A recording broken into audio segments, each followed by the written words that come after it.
तो हमारे MP board वाले क्लास 12 के सभी विद्यार्थियों होने वाली है बल्ले बल्ले, क्योंकि प्री बोर्ड एग्जामिनेशन की पूरी तैयारी मैंने कर ली है। 2 तरह के प्रश्न पत्र आपको करने हैं।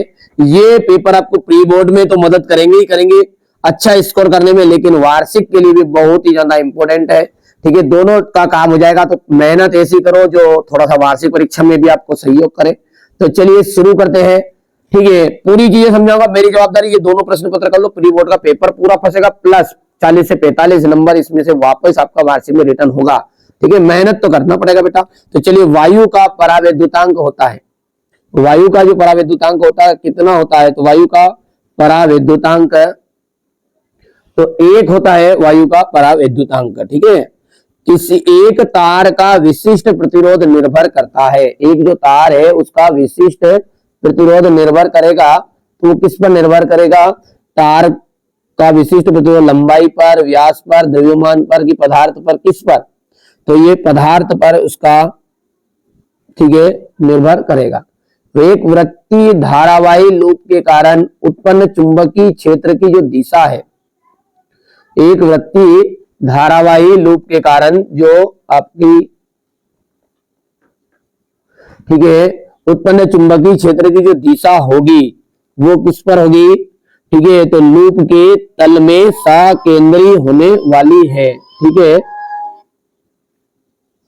चलिए अगला देखिए, लेंज का जो नियम है वो आधारित है। तो लेंज का जो नियम है वो आपका ऊर्जा संरक्षण के नियम पर आधारित है। किस पर है, ऊर्जा संरक्षण के नियम पर। तो यहां पर चौथा राइट रहेगा। ई वाला जो है यहां पर देखिएगा कि इसका जो आंसर रहने वाला है वो जेड दिशा आंसर ठीक रहेगा। प्रकाश किरण के एक माध्यम में दूसरे माध्यम में जाने पर निम्नलिखित में से कौन सी राशि नहीं बदलती है, तो इसमें से आवृत्ति एकदम इसका राइट रहने वाला है। हो गया, चलिए आगे बढ़ते हैं और अगला समझते हैं। तो इंग्लिश मीडियम वाले बच्चों के लिए रहेगा। ठीक है, तो यहां पर देख लीजिए, चलिए यहां से देख सकते हैं ये आपका रहने वाला है। ठीक है, इतना हो गया है। इसके बाद में यहां पर अब है रिक्त स्थान। फोटॉन का विराम द्रव्यमान, फोटॉन का जो विराम द्रव्यमान है वो आपका 0 होता है। ठीक है, रीडबर्ग नियतांक आर का जो मान है, रीडबर्ग नियतांक आर का जो मान है वो हो जाएगा 1.097 इंटू 10⁻7 मीटर इनवर्स। ठीक है, इलेक्ट्रॉन नाभिक के चारों ओर केवल उन कक्षाओं में परिक्रमण करता है जिनके लिए कोणीय संवेग का जो मान है, कोणीय संवेग का जो मान है वो हो जाएगा आपका h/2 पाई। ठीक है, और सिलिकॉन परमाणु के में बाह्यतम कक्षा में, सिलिकॉन परमाणु में बाह्यतम कक्षा में इलेक्ट्रॉन पाए जाते हैं। तो कितने इलेक्ट्रॉन पाए जाते हैं, तो 4 इसका राइट आंसर रहेगा 4। ठीक है, 3μF के 3 संधारित्र श्रेणी क्रम में संयोजित है, तो संयोजन की कुल तुल्य धारिता μF होगी, और अगला है आपका 2 समांतर चालक तारों में एक ही दिशा में धारा प्रवाहित होने पर इनके मध्य आकर्षण प्रकृति होगा, बल जो होगा वो आकर्षण प्रकृति का होगा। ठीक है, हो गया इतना। चलिए आगे बढ़ते हैं। यहां से हमारे इंग्लिश मीडियम वाले बच्चे भर लेंगे ट्रांसलेट करके आराम से, धैर्य से, शांति से। ठीक है, अवतल दर्पण की जो फोकस दूरी होती है वो धनात्मक होती है, ये बात सत्य है। असत्य, तो अवतल दर्पण होता है ना उसकी फोकस दूरी ऋणात्मक होती है, ध्यान रखिएगा बात। इसलिए ये बात आपकी असत्य गई है, क्योंकि क्या होती है वो ऋणात्मक होती है। ये भी मैं भर देता हूं थोड़ा सा उत्तर सही। माध्यम के घनत्व के साथ प्रकाश की चाल में परिवर्तन प्रकाश के अपवर्तन का कारण है, बिल्कुल ये बात तो आपकी सत्य है। 2 स्वतंत्र स्रोतों से प्रकाश का व्यतिकरण संभव है, तो 2 स्वतंत्र प्रकाश से स्वतंत्र व्यतिकरण संभव नहीं है, तो ये आपका हो जाएगा असत्य है। एक फोटॉन केवल एक इलेक्ट्रॉन ही उत्सर्जित कर सकता है, तो ये आपका सत्य रहेगा। हाइड्रोजन परमाणु की आयनन ऊर्जा 13.6 eV होती है, तो ये आपका सत्य हो जाएगा। ठीक है भैया, आगे बढ़ते हैं। यहां पर हम बात करते हैं, तो ये आपका ट्रू फॉल्स है। तो पहला आपका, मैं सत्य सत्य कट का क्रॉस लगा दूंगा, सत्य सत्य तो सब जानते हैं। तीसरा आपका असत्य है, चौथा आपका सत्य, पांचवा सत्य। ठीक है, सही जोड़ी को मिलान करेंगे बढ़िया से। विद्युत धारा का एसआई मात्रक है एम्पियर।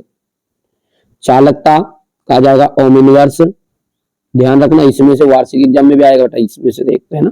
प्रतिरोधकता कहा जाएगा ओम इंटू मीटर। ठीक है, चौथा जो है विद्युत वाहक बल का आपका जाएगा वोल्ट।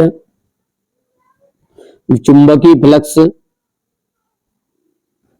ठीक है, चुंबकीय फ्लक्स विद्युत वाहक बल का वोल्ट नहीं आएगा, विभवांतर का रहता है। चलिए सही है वो तो। ठीक है, विद्युत वाहक बल का वोल्ट थोड़ा डाउट था तो इसलिए दिया गया। चुंबकीय फ्लक्स का आ जाएगा आपका वेबर, तो ये हो गया आपका पांचवा। और स्वाप्रेरकत्व का आ जाएगा आपका हेनरी। ठीक है, ये ध्यान रखोगे। चलिए 641, 203, 235, यहाँ पर लिख देता हूँ 641, 235। ठीक है, चलिए अब है आपका एक वाक्य में उत्तर। एक पूर्ण चक्र में प्रत्यावर्ती धारा का औसत मान कितना होता है? एक पूर्ण चक्र में प्रत्यावर्ती धारा का औसत मान कितना होता है? तो ये होता है 0। प्रकाश के व्यतिकरण के लिए किस प्रकार के स्रोतों की आवश्यकता होती है? तो कला संबद्ध स्रोतों की, यहां पर मैं लिख देता हूं कला संबद्ध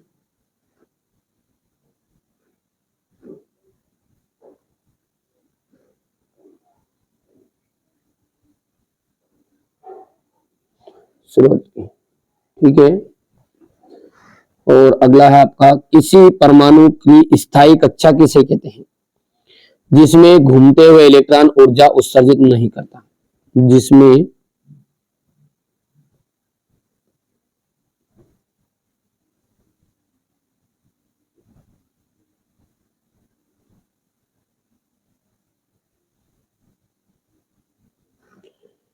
इलेक्ट्रॉन ऊर्जा उत्सर्जित नहीं करते।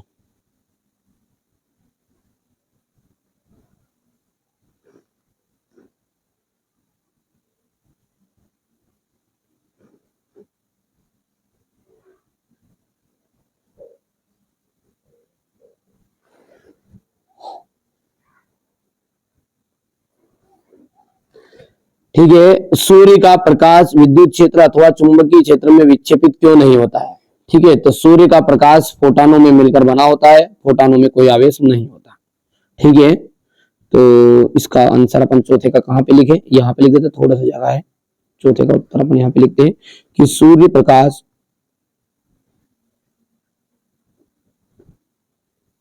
का प्रकाश फोटानों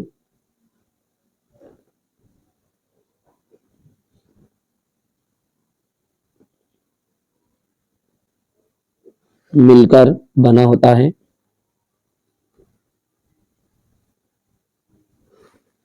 फोटानों में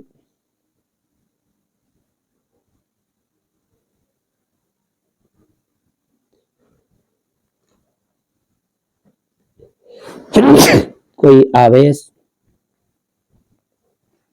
नहीं होता है।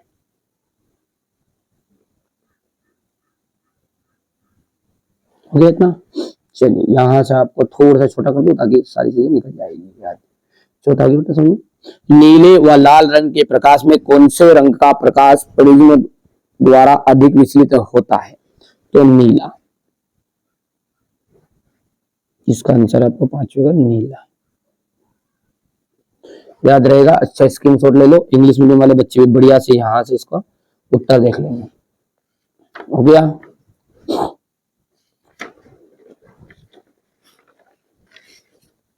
जी हो गया आपका, यहां पर देख लीजिए क्वेश्चन नंबर 7।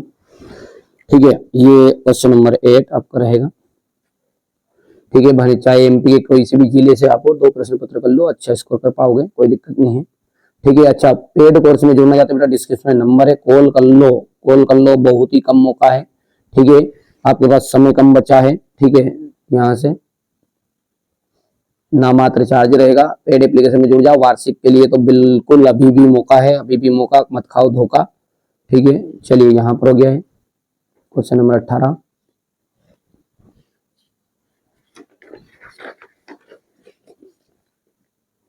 ये हो गया इतना। ये क्वेश्चन नंबर 20। ठीक है, ये मैंने आपको मेरे बाबू प्री बोर्ड एग्जाम के लिए एक पेपर सोल्व करा दिया, इसके बाद में मैं एक पेपर और सोल्व कराऊंगा, ये सेट बी है। दोनों को कर लीजिए, आपको कंप्लीट बढ़िया से अच्छे से तैयारी करने लगे तो आप अच्छा स्कोर कर पाओगे। चलिए तो मिलते हैं अगले वीडियो में।